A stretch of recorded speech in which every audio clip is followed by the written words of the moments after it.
Friends, நம்ம இந்த வீடியோல பார்க்க போறது என்னன்னு பாத்தீங்கன்னா RRB group 2 எக்ஸாமோட previous year question ஆன 2025 ல கேட்ட ஒரிஜினல் क्वेश्चन தான் நம்ம சால்வ் பண்ணிட்டு வரோம். சோ அதுல இருக்கக்கூடிய ரீசனிங் क्वेश्चनல ஆல்ரெடி ஒரு ரெண்டு வீடியோ கொடுத்திருக்கோம். சோ இது வந்து மூணாவது வீடியோ.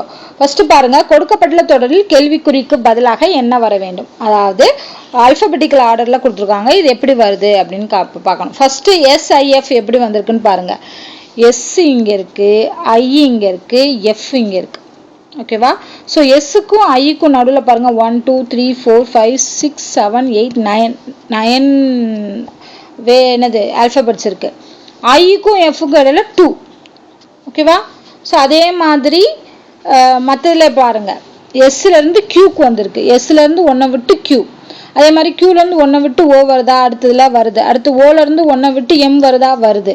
அப்ப M ல இருந்து 1 விட்டு அடுத்த லெட்டர் K வரணும். ஓகேவா? அடுத்து கேக்கும் அதுக்கு அடுத்து உள்ள முன்னாடி உள்ள நம்பருக்கு இடையில 9 லெட்டர்ஸ் டிஃபரன்ஸ் வரணும். ஏன்னா அப்படிதான் இங்க வந்திருக்கு. ஓகேவா? சோ அப்ப கேல இருந்து 9 லெட்டர்ஸ்க்கு அப்புறம் 1 2 3 4 5 6 7 8 9 போச்சுன்னா ஏ வரும். அடுத்து ஏக்கு அடுத்து 2 லெட்டருக்கு அப்புறம் ஏக்கு அடுத்து எதுவுமே இல்ல லெஃப்ட்ல, அப்ப இசட்ல இருந்து வரணும். அப்ப இசட் ஒய்யை விட்டுட்டு எக்ஸ். அப்ப ஆன்சர் என்ன? KAXங்கிறத ஆன்சர். ஸோ அப்போ என்ன இருக்குன்னா இந்த பேட்டர்ன் வந்து கரெக்டாக அதே நம்பர்ஸ் தான் ஃபாலோ பண்ணியிருப்பாங்க. அதையும் நம்ம செக் பண்ணிக்கலாம். அடுத்த கொஸ்டின் பாருங்க, 62. ஆங்கில வரிசையின் அடிப்படையில் பின்வரும் 4 எழுத்து தொகுப்புகளில் 3 ஒரு குறிப்பிட்ட வழிமுறையில் ஒரே போல உள்ளது. அதனால் ஒரு குருவை உருவாக்குகிறது. எந்த எழுத்து தொகுப்பு குழுவில் சேராது. இதுல எது ஆட் ஒன் அவுட்னு கண்டுபிடிக்கணும். ஃபர்ஸ்ட் பாருங்க, EBZ. அதாவது பிக்கும் இசட்டுக்கும் இடையில ஏங்கிற ஒரு லெட்டர் இருக்கு. ஓகேவா? இங்க ஈக்கும் பிக்கும் இடையில என்ன இருக்கு? 2 லெட்டர் டிஃபரன்ஸ் இருக்கு. அப்ப சேம் அதே பேட்டர்ன் எல்லாமே ஃபாலோ பண்ணுதான்னு பாருங்க. இந்த ZWU, Wக்கும் Uக்கும் இடையில V இருக்கு. அப்போ ஒரே ஒரு லெட்டர். இசட்டுக்கும் Wக்கும் இடையில 2 XY. அப்ப சேம் இந்த பேட்டர்னை இதுவும் ஃபாலோ பண்ணுது. அப்ப கண்டிப்பா இதுவும் ஃபாலோ பண்ணுது. DBY வந்து ஃபாலோ பண்ணுதான்னு பாருங்க. ஃபாலோ பண்ணாது. ஏன்னா பிக்கு அப்புறம் AZ 2 இது வருது. அப்ப அங்கேயே தப்பு. பிக்கும் டிக்கும் இடையில வந்து 1 வருது. ஸோ அப்போ இது வரல. அப்போ இதுதான் odd one out. So mostly ஈஸியாக தான் இருக்கும். ஸோ இந்த மாதிரி இருக்கு. ஃபர்ஸ்ட் ஆல்பபெட்ஸை பக்கத்தில் எழுதி வச்சுக்கிட்டிங்கன்னா உங்களால் ஈஸியாக ஃபைண்ட் அவுட் பண்ண முடியும். ஓகே, அடுத்தது பாருங்க, ஒரு நம்பர் கொடுத்துருக்காங்க. என்ற எண்ணில் உள்ள ஒவ்வொரு இலக்கமும் இடமிருந்து வலமாக இறங்கு வரிசையில் அமைக்கப்பட்டுள்ளன.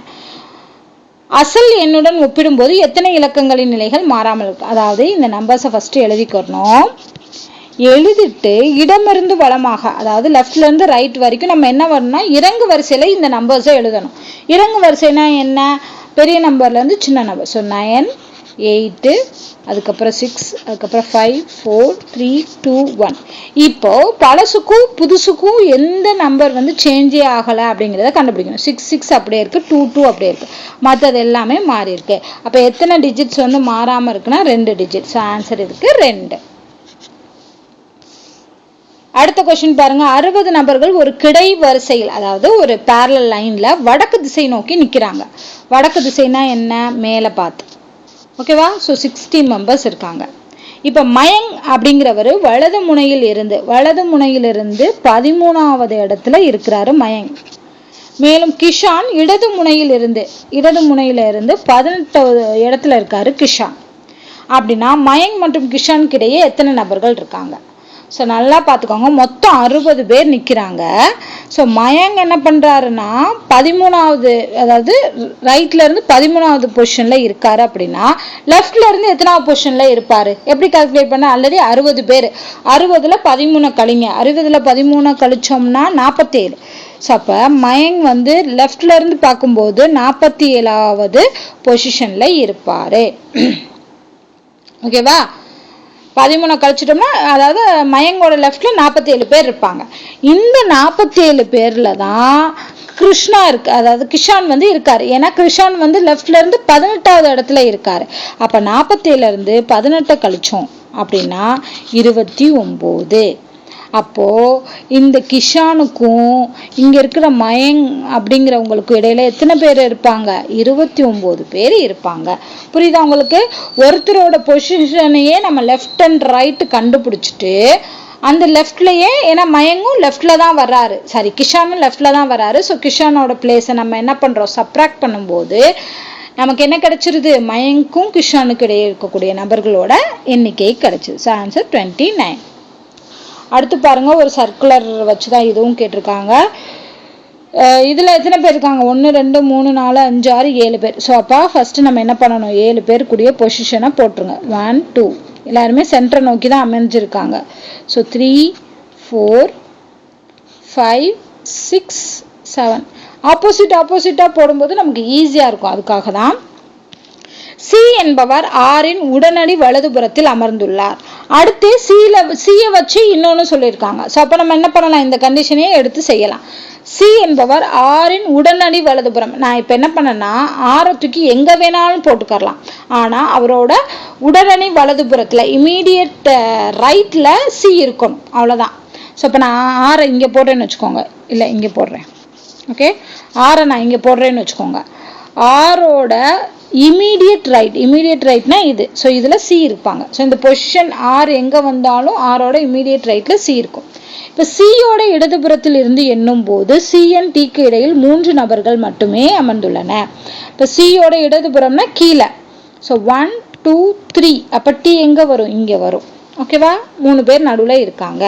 அடுத்து ஆரின் இடதுபுறத்தில் இருந்து எண்ணும் போது, ஆரோட இடதுபுறத்தில் இருந்து எண்ணும் போது ஆருக்கு பிக்கு இடையில 3 நபர்கள். ஸோ அப்போ இடதுபுறத்துல இருந்து எண்ணுங்க. 1 2 3. அப்போ பி இங்கே வரும். ஓகேவா? எஸ் என்பவர் ஏயின் உடனடி வலதுபுறத்தில் அமர்ந்துள்ளார். எஸ் என்பவர் ஏயின் உடனடி வலதுபுறம்னா அப்போ எஸ்ஐயும் ஏவை நான் இங்கே தான் போட முடியும். ஓகேவா? ஸோ நான் எஸ்ஸை இங்கே போட்டேன்னா எஸ் என்பவர் ஏவோட உடனடி வலதுபுறம் அப்படிங்கிறப்போ ஏவோட இமீடியட் ரைட்ல எஸ் இருக்கும். ஸோ அப்போ இவங்க பொசிஷன் எல்லாத்தையுமே நம்ம ஃபில் பண்ணியாச்சு. ஏயின் வலதுபுறத்தில் அது வந்து கொஸ்டின். அப்போ இன்னும் மிச்சம் ஒருத்தர் இருக்கார், யாரு? யூ. அதை தூக்கி இங்கே போட்டுற வேண்டியதான். அப்போ இதுதான் கரெக்டான பொசிஷன். இப்போ ஏயோட வலதுபுறத்தில் இருந்து எண்ணும் போது, ஏவோட வலதுபுறத்துலனா இந்த சைடு எண்ணும் போது ஏக்கும் ஆருக்கும் இடையில எத்தனை பேர் இருக்காங்க? ஒரே ஒருத்தர் தான் இருக்காங்க. ஸோ ஆன்சர் இதுக்கு 1. ஓகேவா? ஸோ அப்போ நம்ம இந்த டயக்ராமை கரெக்டாக வரைஞ்சோம் அப்படின்னா எத்தனை கேள்வி கேட்டாலும் ஆன்சர் கரெக்டாக பண்ண முடியும். ஓகே, ஸோ இந்த வீடியோ உங்களுக்கு பிடிச்சிருந்தா லைக் பண்ணுங்கள், ஷேர் பண்ணுங்கள். ஏதாவது டவுட் இருந்தால் கமெண்ட் பண்ணுங்கள். இதே மாதிரி தொடர்ந்து வரக்கூடிய வீடியோஸ் எல்லாமே வாட்ச் பண்ணுங்கள். நன்றி.